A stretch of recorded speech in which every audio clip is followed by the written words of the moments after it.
Vaikai mokosi valgyti stebėdami aplinkinius suaugusius. Ypač mokosi iš suaugusiųjų, su kuriais jaučia šiltą, saugų ir artimą ryšį. Vaikai mokosi per veiksmą, o ne per supratimą, kurio ankstyvame amžiuje teturi užuomazgas. Vaikai nesirenka saldainių piktybiškai, vaikai renkasi tai, kas mums jau seniai įsiūta kaip vertingas maistas. Tada, kai tai buvo siuvama, saldaus ir riebaus maisto buvo itin mažai, todėl jiems visada turėjo būti teikiama pirmenybė.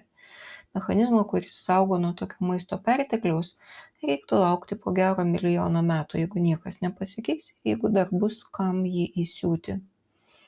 Todėl, mieli mažų vaikų tėvai, jeigu jums svarbu, ką jūsų vaikai valgo, nepamirškit, prašau, kad pirmiausiai taip turite pradėti valgyti patys.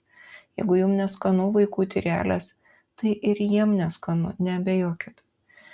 Jei nežinot, kaip skaniai gaminti sveiką maistą, tam yra daugiau nei reikia informacijos internete. Sunkiausia dalis bus pakeisti įpročius, bet ir tai pakeičiama. Pabaigai dar vienas tyrimas. Geriausiai iki mokyklinio amžiaus vaikų nuostatas į maistą keičia sensoriniai užsiėmimai, tokie kaip tyrinėjimas, ar šitas agurkas šiltas ar šaltas, švelnus ar aštrus, sausas ar šlapias, o kaip jis kvepia.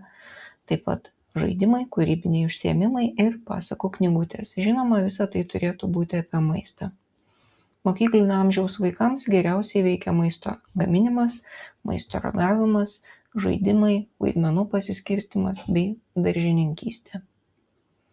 Nepykit, jeigu tai jums atrodo neįgyvendinama nesąmonė. Pagalvokit, kad esamos priemonės, tokios kaip prievarta valgyti, matyt neveikia. Pagalvokit, ar galit nors per plauką pasistumėti į geresnę pusę ir tai jau bus geriau.